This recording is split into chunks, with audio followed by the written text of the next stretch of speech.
ভারতের প্রধানমন্ত্রী নরেন্দ্র মোদী তৃতীয়বার ক্ষমতায় আসার পর প্রথমবার ইতালি সফরে গেছেন।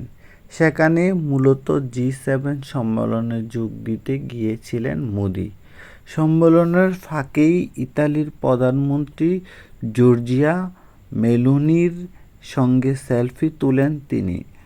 মেলোনির তোলা সেলফিতে হাসিমুখে পোজ দিতে দেখা যায় তাকে, আর সেই ছবিই ছড়িয়ে পড়েছে সামাজিক যোগাযোগ মাধ্যমে।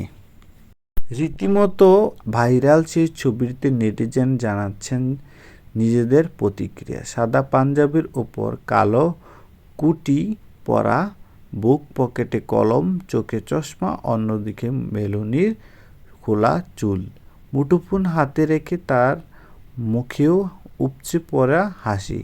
তবে এবারই প্রথম নয়, এর আগেও মোদি মেলোনির সেলফি আলোচনায় এসেছিল। গত বছর জলবায়ু শীর্ষ সম্মেলনে সংযুক্ত আরব আমিরাতে দুবাইয়ের সেই সেলফিটি তুলে নিয়েছিল এই দুই বিশ্ব নেতা। তখনও হ্যাশট্যাগে মেলোনি দিয়ে তাদের এই ছবি নিয়ে ব্যাপক আলোচনা হয়।